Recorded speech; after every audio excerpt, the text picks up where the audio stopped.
Hello दोस्तों, कैसे हो।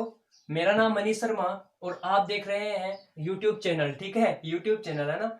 आज अपन करेंगे अपने यूट्यूब चैनल्स पे केमिस्ट्री इन डेली लाइफ। जो जनरल साइंस का अपना टॉपिक चल रहा था उसी को आगे बढ़ाएंगे। केमिस्ट्री इन डेली लाइफ मतलब दैनिक जीवन में क्या केमिस्ट्री। ठीक है, अब देखिए दैनिक जीवन में केमिस्ट्री की बात करते हैं। आज छोटा टॉपिक पढ़ेंगे। देखिए अपन वीडियो शॉर्ट टाइप वीडियो बनाएंगे लेकिन पूरा सिलेबस कवर करेंगे। ये नहीं है कि 10-11 मिनट का वीडियो है तो उस वजह से अपना सिलेबस कवर नहीं हो पाएगा, है ना। 10-10, 11-11, 8-8, 9-9 मिनट के जितने भी वीडियो बनते हैं वो कंप्लीट वीडियो बनाएंगे और एक बेसिक टॉपिक को लेके चलते हैं तो वो बेसिक टॉपिक कंप्लीट करेंगे। ठीक है, तो आज का अपना टॉपिक है केमिस्ट्री इन डेली लाइफ मतलब अपने दैनिक जीवन के अंदर। अपने दैनिक जीवन के अंदर ऐसी कौन सी चीजें हैं जिन्हें हम काम में लेते हैं और वो किसकी होनी चाहिए, केमिस्ट्री की मतलब किसकी, रसायन विज्ञान की होनी चाहिए। ठीक है, तो देखिए हम पहले उन चीजों की बात कर लेते हैं कि वो कौन कौन सी चीजें हैं, है ना। तो देखिए सबसे पहले चीज आती है, वो आती है औषधियां।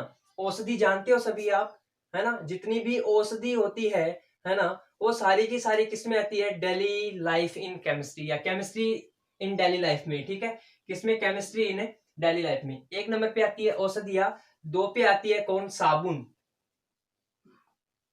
जानते होंगे सभी साबुन के बारे में, है ना। फिर आता है कौन, अपमार्जक। फिर कौन आता है, अपमार्जक। मेरी बात गौर से सुनिएगा, है ना। इन इन टॉपिक्स के बारे में अपन इस चैप्टर के अंदर बात करेंगे। साबुन, अपमार्जक, औषधियां, ठीक है, और रंजक। जितने भी होते हैं ना रंजक, अपने जितने भी क्या होते हैं रंजक होते हैं, जानते हो रंजक मतलब कलर पेंट करने वाले, है ना। वो सभी इसके अंदर पढ़ेंगे। फिर क्या आता है, कांच। ठीक है, फिर क्या आता है, बहुलक। क्या आता है भाई, बहुलक। ठीक है, इन सब के बारे में अपन इस वीडियो की क्लास के अंदर पढ़ेंगे। इस वीडियो के नहीं लेकिन इसके छोटे छोटे पार्ट्स आएंगे ना, उन सब में ये चीजें अपन पढ़ेंगे। ठीक है, तो चलिए आज का अपना पहला टॉपिक स्टार्ट करते हैं और वो है क्या, साबुन। किसकी बात करते हैं आज की अपनी इस क्लास में, किसकी बात करते हैं दोस्तों, किसकी बात करते हैं, देखिएगा। आज की अपनी इस क्लास के अंदर अपन बात करते हैं सबसे पहले किसकी, साबुन की। अब मेरी बात गौर से सुनिए सभी, किसकी बात कर रहे हैं अपन, अभी साबुन की बात कर रहे हैं। ठीक है, तो देखिएगा साबुन के अंदर अपन बात करते हैं सबसे पहले, भाई साबुन है वो किसका बना होता है, कैसे बना होता है, या साबुन क्या है। एग्जाम के अंदर पूछा जाता है, पहला पॉइंट ही पहला पॉइंट कि भाई साबुन है क्या चीज। सभी मेरी बात गौर से सुन रहे हो, है ना। पूछ ले, मान लो रेलवे के अंदर एक क्वेश्चन आ गया या किसी एसएससी के अंदर आ गया कि भाई साबुन क्या है। गौर से सुना सब लोग, साबुन क्या है। बस इतना सा सवाल आ गया और ऑप्शन दे रखे हैं बहुत सारे।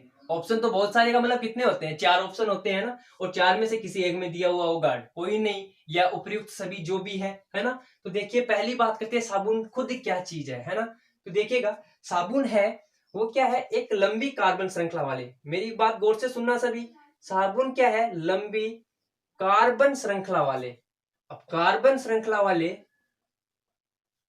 है ना, साबुन क्या है, लंबी कार्बन श्रृंखला वाले वसीय अम्ल। मेरी बात सुनना सभी गौर से, लंबी श्रृंखला वाले किसके, वसीय अम्ल, है ना। वसीय अम्लों के क्या है, सोडियम और पोटेशियम लवण है। इतनी बात सबको समझ में आई। मैं क्या बोल रहा हूं, आपको एग्जाम के अंदर पूछा जाए कि भाई साबुन है क्या, तो आप क्या बताओगे, साबुन क्या है, लंबी श्रृंखला वाले कार्बन, है ना, लंबी श्रृंखला वाले कार्बन युक्त वसीय अम्ल, है ना। क्या वसीय अम्ल है उनके क्या, सोडियम और पोटेशियम लवण है। ये तो सभी जानते हो सोडियम और पोटेशियम क्या होता है। बात करते हैं, एक बात आई है वसीय अम्ल की। तो वसीय अम्ल क्या होता है, मेरी बात गौर से सुनिएगा। किसी भी रासायनिक अभिक्रिया में या कहीं पर भी आपको ऐसा मिल जाए ना, मेरी बात गौर से सुनना, RCOO ऐसा कहीं पर भी मिल जाए ना, इसका मतलब समझ लेना क्या है, ये वसीय अम्ल है।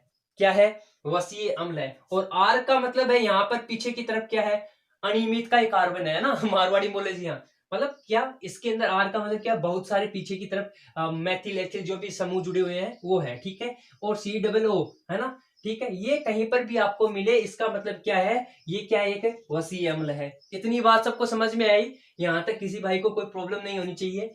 एग्जाम में पूछ लिया क्या, साबुन क्या है, तो दोबारा से रिपीट कर देते हैं। साबुन क्या है, लंबी श्रृंखला वाले है ना। वसीय अम्ल क्या होते हैं, RCOO, जहां पर भी आपको मिले वो होते हैं, उनके क्या सोडियम और पोटेशियम में लवण होते हैं। इतनी बात सबको समझ में आई, यहां तक किसी को कोई प्रॉब्लम नहीं है ना, है ना। तो एग्जाम के अंदर पहला सवाल अपना कंप्लीट हुआ, ठीक है। अब बात करते हैं दूसरे सवाल की। भाई इसके अंदर नाम आया है सोडियम और पोटेशियम। क्या नाम आया, एक आया सोडियम और दूसरा आया पोटेशियम लवण, दोनों ही प्लस के अंदर होते हैं। अब इनका मतलब क्या है, ठीक है। पूछ ले कि भाई सोडियम और पोटेशियम लवण से क्या मतलब है, कि भाई इनको क्यों लिया गया है ना। तो अब मेरी बात गौर से सुनिएगा, आप लोगों को मैं एक बात बता देता हूं। सोडियम और पोटेशियम लवण होते हैं ना, जब ये किसी वसीय अम्ल से, मेरी बात गौर से सुनना, है ना, जब ये क्या किसी वसीय अम्ल से क्या होते हैं, ऐड होते हैं, है ना, फैटिक एसिड से, है ना, जो फैट वाला मतलब क्या वसीय अम्ल है, उससे जब ये ऐड होते हैं ना, तो ये दो प्रकार के आधार, दो प्रकृति के आधार पर होते हैं, है ना। एक क्या होता है सोडियम वाला और एक ये पोटेशियम वाला, है ना। तो ये प्रकृति के आधार पर, है ना, इसकी प्रकृति के आधार पर, किसकी, सोडियम और पोटेशियम, इनकी प्रकृति के आधार पर साबुन दो प्रकार के होते हैं। पहला होता है क्या, कठोर साबुन, सभी गौर से सुनना मेरी बात भाई, क्या, कठोर साबुन। और दूसरा क्या होता है, कोमल या मृदु साबुन। सभी गौर से सुनना, क्या बोल रहा हूं, पहला होता है कठोर साबुन, दूसरा होता है क्या, कोमल या मृदु साबुन, है ना। तो अब देखिए साबुन कितने प्रकार के होते हैं, आपको एग्जाम में पूछ लिया जाए साबुन कितने प्रकार के होते हैं, किसके आधार पे, प्रकृति के आधार पे। और प्रकृति किसकी रहेगी, अपने सोडियम और पोटेशियम की क्या रहेगी, प्रकृति रहेगी, है ना। इतनी बात सबको समझ में आई। अब देखिए प्रकृति के आधार पे कैसे होते हैं, देखिएगा मेरी बात गौर से सुनिए। पहले इनके बारे में बात कर लेते हैं, फिर इनको रिएक्शन के हिसाब से अपन क्या समझेंगे, है ना। तो देखिए मेरी बात गौर से सुनिए, पहले ही बात कर लेते हैं अपन किसकी, प्रकृति के आधार पर किसकी, कठोर साबुन की। किसकी बात करते हैं, कठोर साबुन की, ठीक है। अब मेरी बात सुनिएगा, कठोर साबुन क्या होता है। कठोर साबुन के अंदर भाई गौर से सुनना, कठोर साबुन है उसके अंदर Na+ आयन होता है। गौर से सुनना सभी, कठोर साबुन है उसके अंदर Na+ आयन होता है। अब Na का मतलब क्या है, कोई मान लीजिए अपने पास, ये मान लीजिए C17H35S और COO, ऐसे कुछ कोई एसिड है, मान लीजिए यही कोई एसिड है, ठीक है। यही क्या है, कोई अपने पास एसिड है ना। अब देखिए ये क्या करता है, मान लीजिए ये एसिड है, तो अपन इसकी विक्रिया करवा देते हैं NaOH से, है ना। NaOH का मतलब क्या, इसके अंदर क्या सोडियम तो है ना। अब देखिए ये जब रिएक्शन करेगा तो H2O तो बाहर आ जाएगा, Na बचा, क्या बचा, Na ही तो बचा।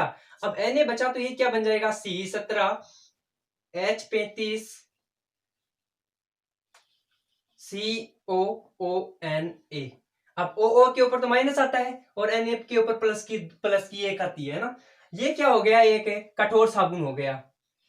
मेरी बात सबको समझ में आ रही है, ये क्या हो गया, कठोर साबुन हो गया, है ना।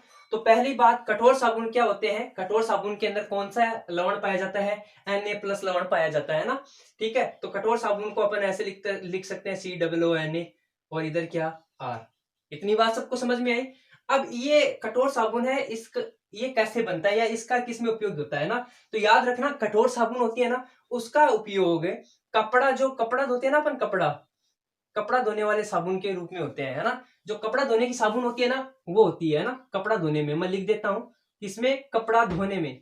अब मेरी बात गौर से सुनना, सोडियम ये क्या है, सोडियम लवण है, कठोर साबुन है ना। कठोर साबुन में पहली बात क्या पाया जाता है, सोडियम लवण पाया जाता है। दूसरा क्या, इसके अंदर क्या, कपड़ा धोने में ये उपयोग होता है। और इसके अंदर किसका उपयोग किया जाता है, जानतो तेल।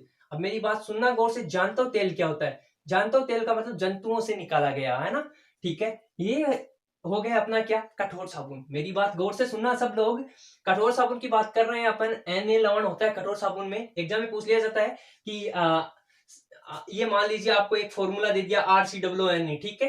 पूछ लिया ये कठोर साबुन है या मृदु साबुन है ना। तो क्या बताओगे भाई, कठोर साबुन है, किसके आधार पे बताओगे, सोडियम के और पोटेशियम के आधार पे ही तो पता लगा अपन को, ठीक है। और इसका उपयोग किसमें होता है, कपड़े धोने वाले साबुन में। और इसमें किसका उपयोग किया जाता है, जानतो तेल का। इतनी बात सबको समझ में आई। अब इसकी एक रिएक्शन देखिएगा आप लोग, छोटी सी रिएक्शन मैं आपको दिखा देता हूं कि इससे आपको क्या समझ में आ जाए, ठीक है। मान लीजिए अपन एक रिएक्शन लेते हैं, ये मान लीजिए CH2 C17H35 COO ठीक है। और यहाँ पे मान लीजिए कुछ भी ले लीजिए, H ले लीजिए या कोई और जो आपके मन में आए वो ले लीजिए। ठीक है, इतनी बात सबको समझ में आई है ना?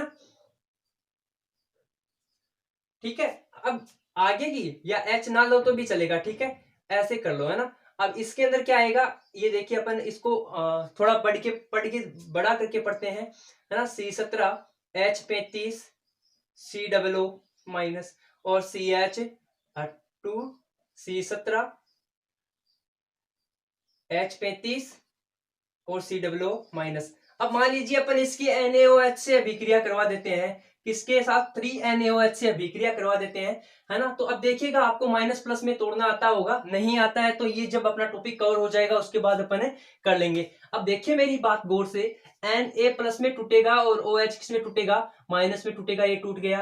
ठीक है, अब देखिए अपन इसको बनाते हैं, इस रिएक्शन के अंदर उत्पाद क्या बनता है ना। तो अपने पास एक उत्पाद तो बन जाएगा भैया C17H35, ठीक है, और COO Na, ये तो क्या हो गया अपने पास, कठोर साबुन हो गया। Na माइनस, Na प्लस और COO माइनस, ठीक है, ये तो क्या हो गया अपने पास, साबुन हो गया। अब देखिए मेरी बात गौर से सुनना, ये चीज जब बाहर हो जाता है ना, तो अपने पास कुछ बचता है ना। क्या बचता है, OH बचता है। ये तो इतना तो बाहर आ गया, देखिए मेरी बात, ये इतना तो बाहर आ गया। अब क्या बचा अपने पास, OH बचा, 3 OH बच गए, है ना। तो देखिएगा एक उत्पाद बनता है, एक और CH2 CH CH2 OH OH और OH, है ना। और इस उत्पाद को, जो ये उत्पाद बना है ना, इस उत्पाद को बोलते हैं क्या, ग्लिसरॉल। मेरी बात गौर से सुनना, क्या बना है, ग्लिसरॉल। आ गई बात समझ में, क्या बना, ग्लिसरॉल। अब देखिएगा मेरी बात गौर से सुनिएगा सभी लोग, आपको एग्जाम में पूछ लिया, हम उद्योगों के अंदर जब साबुन बनाते हैं तो सह उत्पाद के रूप में क्या बनता है, मतलब किसकी बात कर रहा है, सह उत्पाद की। ठीक है, मेरी बात सब समझ रहे हो, किसकी बात कर रहा है, सह उत्पाद की। और सह उत्पाद का मतलब उत्पाद के साथ और क्या बन रहा है, तो साबुन तो बन रही है, कौन सी वाली, कठोर साबुन बन रही है, और उत्पाद के रूप में क्या बन रहा है अपने पास, ग्लिसरॉल, है ना। तो इसका आंसर क्या हो जाएगा, ग्लिसरॉल बनता है। इतनी बात सबको समझ में आई। अब देखिए इसी तरह मर्दू साबुन की बात करते हैं अपन, है ना। तो मर्दू साबुन के अंदर क्या होता है, यही मान लीजिए, पहले रिएक्शन कर लेते हैं अपन, है ना।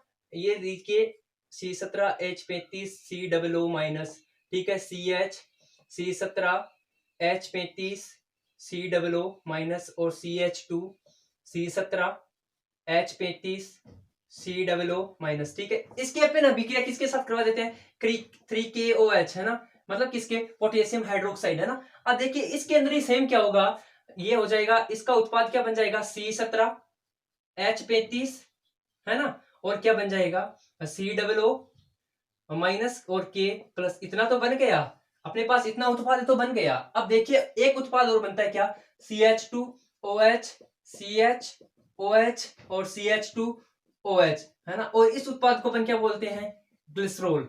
तो एक बात ध्यान से रखना, एक बात ध्यान में रखना कि कठोर साबुन हो चाहे मृदु साबुन हो, उसके अंदर क्या, ग्लिसरॉल तो सह उत्पाद के रूप में बनता ही बनता है ना। और कठोर साबुन, कोमल साबुन के अंदर क्या होता है, पोटेशियम लवण होता है। अब देखिए इसकी बात करते हैं, पोटेशियम जो मृदु साबुन होती है ना उसकी। तो देखिएगा सभी गौर से देखिए, ये इतना ही पढ़ेंगे आज अपन, मृदु साबुन।